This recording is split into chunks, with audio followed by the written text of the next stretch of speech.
Hi, everyone. Thank you to join. We are here today to talk about how to lose data, right?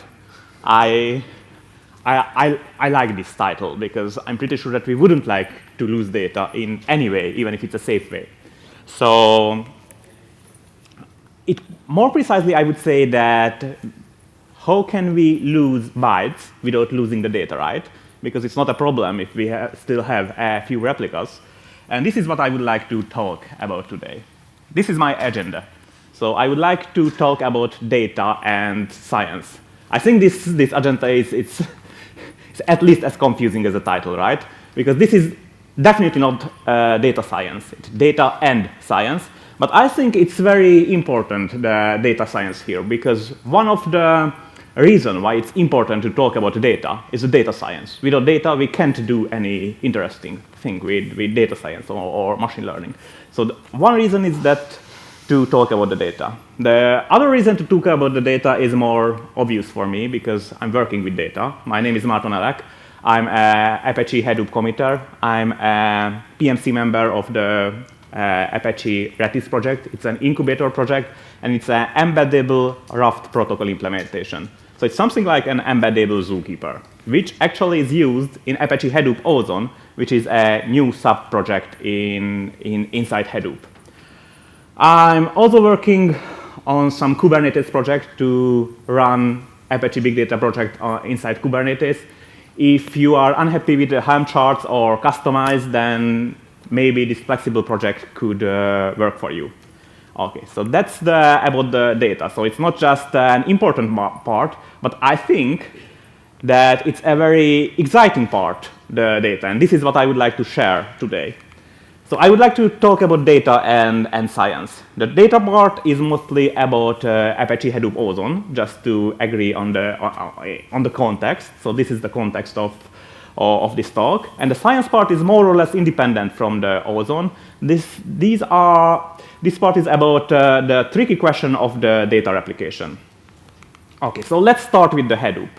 And if we would like to talk about Hadoop and data, then the obvious answer is the HDFS, right? The Hadoop Distributed File System, which is the first answer, that this is the answer for the storage. But this is not the only one answer, actually, because there are other parts in Hadoop, actually, the cloud connectors, which are very smart part of the Hadoop to use external object stores.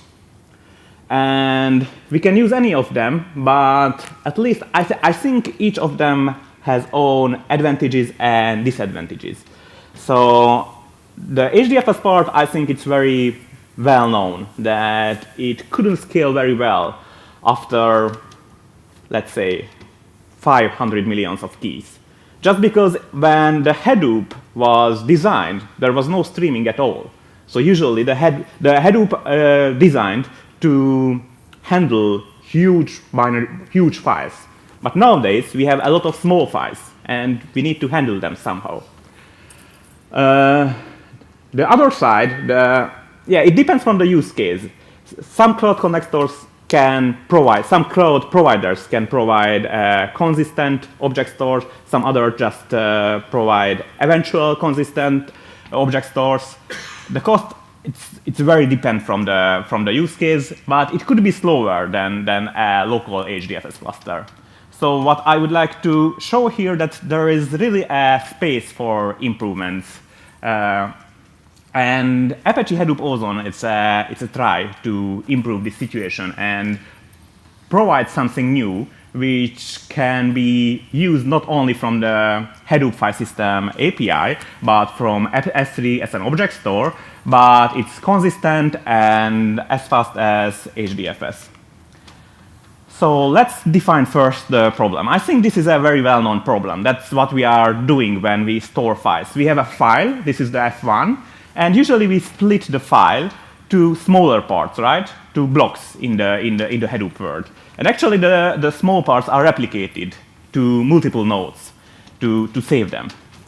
And what we are doing here in the HDFS name node, that we are reporting these blocks back to the name node. And there are two problems. The two limitation of the two limitations of the Hadoop. One is that we need to report back all of the blocks to the name node that, oh, still we have the replica, still we have the replica, everything is fine. The other problem is that everything is in memory on the name node side. So if we would like to handle a lot of small files, we will have a lot of small blocks, a huge number of the blocks, and they should be reported over the network, and they should be managed in the memory of the name node. Because inside name node, we have two kinds of mapping. One is this obvious mapping, that we have a file, and we are just splitting it to smaller blocks, and we would like to say that, OK, this is the file. The file is stored in these blocks. And we have another mapping, actually, in the name node, that if I have a block, it should be mapped to the physical location, the data node 1, data node 2, the data node 3, the nodes which store the physical data. So we have these two kind of mappings inside the name node, and we have the data nodes which store the real data. And the idea here is just separate these two responsibilities to two different metadata servers. And this is Apache Hadoop Ozone. Actually, this is not just one project, but two new sub-projects inside Hadoop. One is a lower level layer, which is just about replicating huge binary data, nothing more, no file system semantic, just replicating huge data to the data nodes. And on top of it, it's very easy to provide additional functionality. And let's start with the object store, because it's easier to start with object store, and in some use cases, it's enough to store key and values, and we don't need file system semantic at all. But on top of the lower level binary layer, we can provide additional functionalities. For example, we can improve the HDFS to use this lower level layer, where the small blocks are not problems anymore. And we can also provide, for example, a real mountable X4 file system. Because the tricky part is that if we solve this part when we have huge binary blocks which are replicated, it's easier to provide additional functionalities. For example, a mountable partition which can be used from any container in Kubernetes. And in fact, the other downstream projects also can use this lower level layer, this HDDS, the Hadoop Distributed Data Store. So what is Ozone? Ozone, in fact, the object store for Hadoop. It's similar to it. Actually, this is compatible with S3, but this is designed on top of a lower level replication layer, which is the HDDS. It provides a consistent object store, which is at least as fast as the HDFS. This is cloud native. We are testing and running it all the time in Kubernetes, but it also can be used in on-prem, and it's very easy to use. So, but this is not just the separation of the two maps in the name node, but during the implementation of the Ozone, we just improved the code based on the lessons which are learned during the HDFS development. And one problem is the small blocks, which we discussed earlier. So in Ozone, we are not reporting blocks to the name node anymore, but we are grouping the blocks together. And actually, this is very useful because we can handle billions of blocks, because we don't need to report all of the blocks one by one, but we can report in huge groups which are replicated together. So the report itself could be smaller.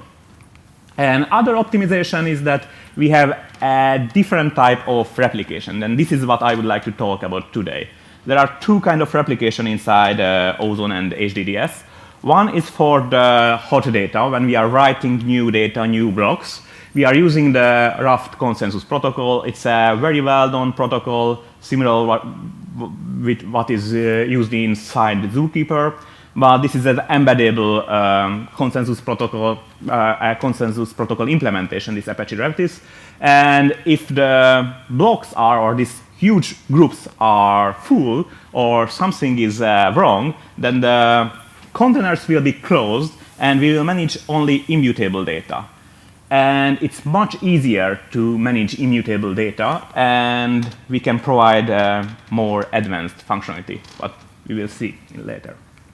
OK, so this is Apache Hadoop Ozone, and we have multiple interfaces. You can use the same data from MapReduce, Spark, via Hadoop file system, or you can use all of the data from any S3-compatible tools, any machine learning tools, or you can use the same data from Kubernetes. It can be mounted via the CSI implementation. Or it can be used from Yarn, because Yarn also supports the CSI interface.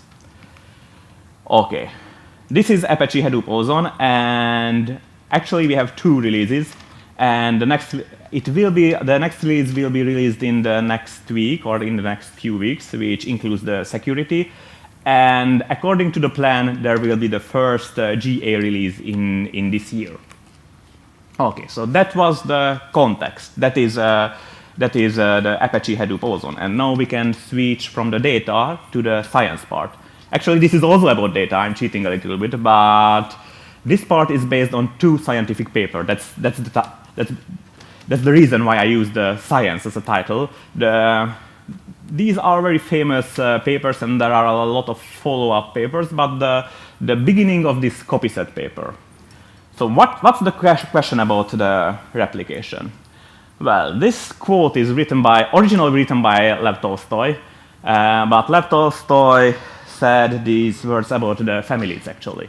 But the author of the famous Jepsen test. Jepsen tests are a series of tests to test distributed system. And according to the author of this test, this is true for the distributed system, and I 100% agree. So I think it's very easy to say that, OK, I have a new storage system, and it works very well, right? You can use it. But that's not the question. The question is that how can we survive the data loss? How can we handle the failures? That's the real interesting part. So if I check a new storage system, this is the only part what I'm interested about. That what about the failures? So what kind of failures do we have? That's the next question. Well, there are 2 main type of failures. One is the independent node failure. That's the easiest one. This is the hard disk failure. And actually, this is very easy to handle the hard disk failures, because there is a low chance to lose a hard disk. But to lose 2 nodes because a hard disk failure, at the same time, it's a very, very low chance. And to lose 3 nodes at the same time because a hard disk failure, it's a very, very, very, very, very low chance. According to the calculation, it would be enough to create only 2 replicas for all of the blocks to survive this scenario. So this is not the real problem. What is the real problem? Well, we have correlated failures. And actually, we have 2 types of correlated failures. One is when we have multiple node failures, but the failures are correlated to the topology. For example, one rack is down. And this is a little harder, but this is not very hard, actually, because the only thing what we should do is just copy at least one replica to another rack. Yes, we can do it, and in that case, we can survive a rack failure. But there is another type of the failures, the topology-independent failure. That's the most interesting part. According to the reports from the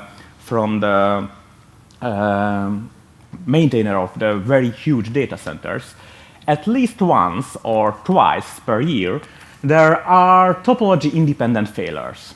For example, OK, I don't know if you, OK, let's say you have a server with an uptime of, let's say, 500 days. And you need to reboot it. What do you feel? What would you feel? You know that this is the I'm feeling lucky day, right? Because who knows what will be happened?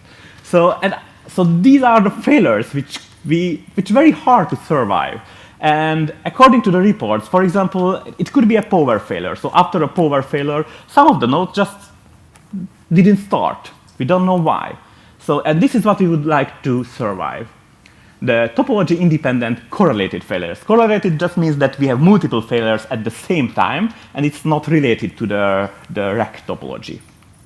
So back to the original picture. So this is the challenge. We have one file, we have multiple blocks, because we just split the files, and we would like to replicate all of the blocks to save them. But for the sake of the simplicity, I will just use a very small file in this example, just because it's easier to draw. Everything works well with multiple blocks, but it's easier to illustrate with one block per file. Okay, so this is a very typical Hadoop cluster, right? We have 6 data nodes, and data node 1 contains one replica from the file 1. The data node 2 also contains one replica from the file 1, and the other replica from the file 2, and so on. And okay, let's start with some kind of failure, right? What will be happened in case of a failure? Well, at first, with the first node failure, it's not a problem at all, because B1 and B2 are lost, but still we have a lot of replicas. So let's go forward. And it's a correlated failure. So in the same time, we had another node with the same uptime, for example, and that node couldn't start. So still we are fine, right? Because we have we have at least one replica from all of the files. But if at the same time I would lose another node, then that's a big problem. I choose 3 data nodes totally random. So in case it's 2, 3, and 5. And in case we have no file 1 anymore. So what can we do? How can we survive this problem? That's the big question. And the obvious question, does it help if I buy a lot of machines? Let's say 600 machines. And what I would like to say that no, not at all. It's very surprising, but it doesn't help at all. And this is what I would like to show in this presentation, that why. I would like to prove this sentence that the left side and the right side are equivalent, actually, in this case. So let's go back to the replication. So that was the original picture. Actually, this is one part of the picture, because this is a more realistic picture. Still not the full picture, but here we have the data nodes, we have the files, and the blocks of the files are replicated between the data nodes. But I would like to see this picture from another point of view. So here I have a file, actually, which split to blocks, and block 1 is replicated to the data node 1, 2, and 4. Let's call it a replica set. So the replica set is a set of 3 data nodes which manage the same block. For example, in this case, the 1, 2, and 4 data nodes create a replica set which manages the file 1 or the block 1. Okay, and with this notion, the previous picture can be reorganized. So you can see that this is the file 1, and this is replicated to 1, 2, 4. So the 1, 2, 4 is a replica set, and it manages the file 1 or block 1. It's the same. And for the second block is managed by the 2, 3, and 5, data node 2, 3, and 5. And I can write the same for the 3 and 4. For the 5, it's more interesting, because it's exactly the same as the 1, right? So I can just say that, okay, this replica set manages all of the blocks. And this is the same is true for the 6. So, and these are replica sets, and it's not about nodes, right?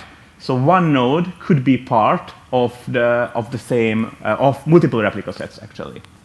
Okay, so what can we do? The next question is that what is the maximum number of the replica sets? So this is a mathematical question. Any mathematician here? What is the maximum number of replica sets? Of the replica sets for 6 nodes? 3. Actually, yeah. 20. I think it's 20, because you can choose 3 nodes in 20 ways. I just, without proving it, I just wrote all of the possible variables. It was easier, and that's the way why I choose just 6 data nodes, actually. So, and the previous picture, I just, you can see that I had only just a few blocks, right? 6 blocks, in fact. And these are the same replica sets. And you can see that I have a lot of replica sets without any blocks. And those are the good replica sets, because when I have failures, actually, when I have a failure of 3 independent nodes, this is exactly the same as choosing 1 replica set here, right? Because these are random selection of the nodes, and this is also a random selection of nodes.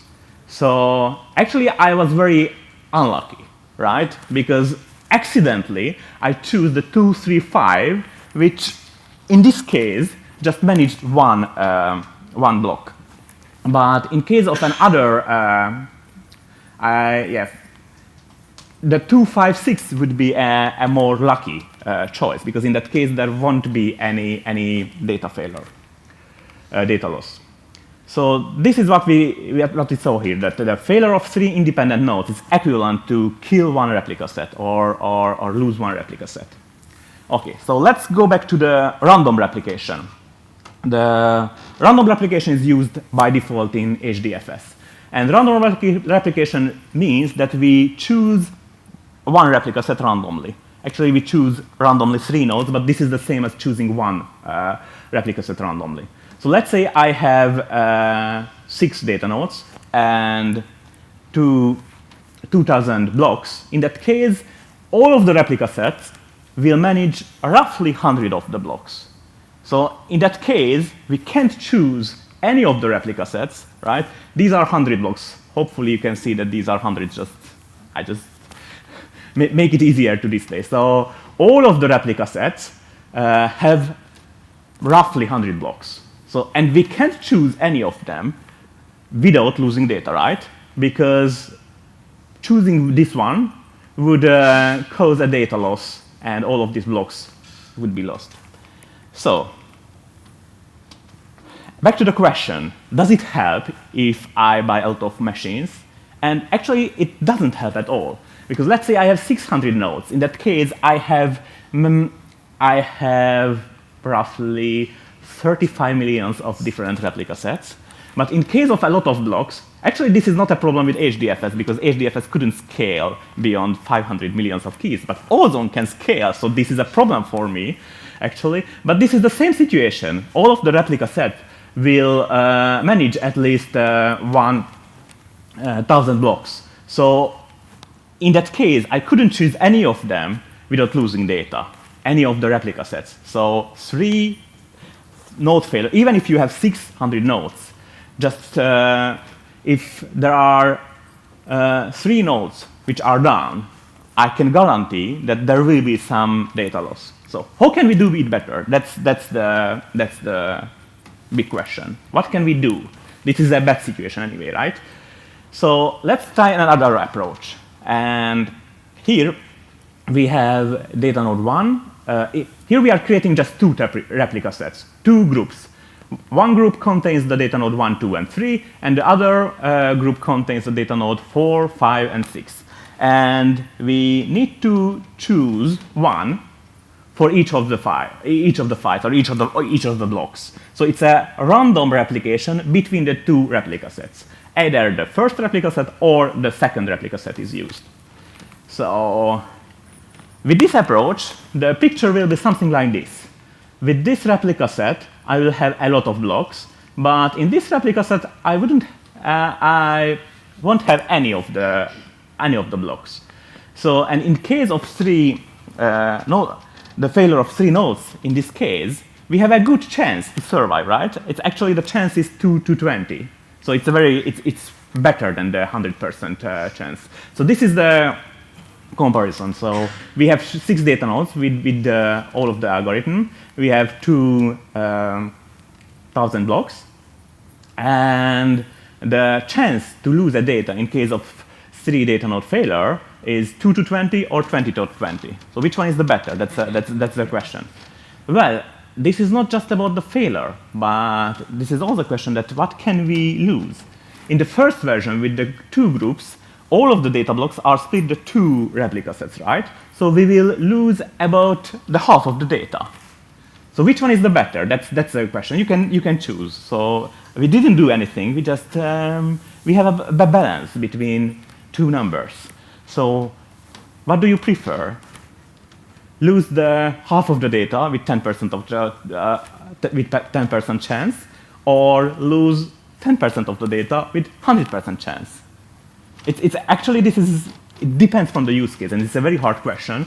But usually the Facebook and other huge operators prefers the first one, because there is a fixed cost to recover the data. You need to go to the tapes and check where is the backup and just load back. So it's losing data. It's a bad business anyway. So let's try to lose with a lower chance. In that case, it doesn't matter if it's 10% or 50%. That's the typical answer. Okay, so is there any problem with this approach, or did we solve everything? Well, still there is a problem. What about if there is only one data node failure? So data node 2 is not started. I don't know what is the problem after the 500 days of uptime. So the easiest way is just to replace it, right? I can buy a new data node 1, the old one can be removed, and what I should do is just copy the blocks back to the new data node. That's all what I need. So in case of the random replication, it's very easy actually. So let's say I replace the data node 1, and these blocks can be copied from the data node 3 and data node 2. These blocks can be copied from the data node 2 and data node 4. So actually we have a lot of source data nodes, right? We can copy them parallel. But in case of the two groups replication, in these nodes, or these blocks, and actually this is the half of the blocks, can be copied only the node 2 and node 3. I have only two sources. This is bad because the I/O is limited, so I couldn't restore the data very fast. So the two groups replication, it's good, but it's not the best one. Okay, so, and here we can start with the paper which suggests some selection of the replica sets. So this is one selection. This is for 9 nodes because it's easier to draw. For 9 nodes, let's say I have a replica set for each row, and I have a replica set for each column. This is 6 replica set actually. And it's pretty clear that in case of a node failure, for example, the failure or the replacement of the data node 1, I could copy from the data node 2 and data node 3, and some other blocks can be copied from the data node 7 and data node 4. And this is true for all of the data nodes. So I have 4 data nodes which can be used as a source to recover the data. But still I have only 6 replica sets, so the chance to lose data is 6 to 84, which is 7%, which actually it's good enough. So this is a balance which we need to find the right set of the replica sets, and most of the papers are define some kind of algorithm to choose wisely the replica set. Not use all of the replica sets, because that's bad. Just try to find a good balance between the chance of the data loss but have as much source as possible to recover the data. So in this case, it's pretty obvious that this copy set grouping is the best, because still it's a low chance and it's better than the 100%, but we can use 4 data nodes as a source. Okay, so that's the copy set, and the other paper it's the same, just the algorithm is a little bit different. It can handle dynamic scaling, for example. If there are new nodes, it can be included more easily. Okay, so that's the copy set summary. There is no magic here, actually. This is just understand the risks and handle them in an own way. there are two main forces, and we would like to find a better balance between the forces. And the random replication is not the best way. Actually, even before the copyset, Facebook started to use a different kind of selection of the nodes. So, and back to the Ozone summary. This is an S3 compatible object store which can be used, and this is why I explained the one aspect, one very low detail from the replication, because it's easy to save from top level. It's a new storage system which can support S3 and Kubernetes and Hadoop file system with the same storage block. It can handle a lot of small files, and I think it's very easy to use. Docker run Apache Ozone, and you will have one. Obviously not a production one, but at least you can try it out. Okay. Any questions? That's my favorite picture. Just, yeah? Besides Ozone, is there other file system implementation on top of HDDS? Not currently, only the Ozone part is. So we have a feature branch, which was which provided a raw file system for Kubernetes, for example, with the help of iSCSI. But currently, the object store, which is released and it's in a stable phase, but it also can be used in Kubernetes, but via the Ozone, the object store parts. So we can mount the object store with the help of S3 Fuse file system, and we have a CSI implementation. Yeah? Yeah, very good question. The question was if it's integrated with the Ranger or not. And the answer is not yet, almost. So we are working on that, and it will be integrated. So in the next release will include the foundation of all of the security kernel support, and after that we will have full Ranger support for all of the S3 buckets and S3 keys. Yeah, that's the plan. Yeah? Is Ozone will be a part of HDP? Yeah. We have no stable release yet, but after the GA, it will be definitely part of the HDP. This is core Hadoop, actually. So the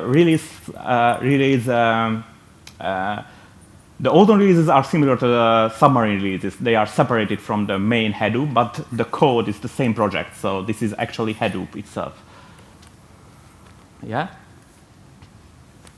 Yeah? Encryption, we support the TDA, similar to the HDFS. Actually, this is exactly the same architecture, the transparent data encryption with KeyMS, and yeah. Yes? Yeah? Is there more resource consumption with Ozone? Yeah, it's a very good question. So the performance should be the same. That's the goal. But because we have two master nodes, we have more RPC traffic. But we have other optimization, so we will have the same performance numbers. And sometimes it could be a little bit. So it's 80 to 120. That's what we can see. Because sometimes it couldn't be very, very fast just to save just one file, for example, because we have more RPC. Thank you very much.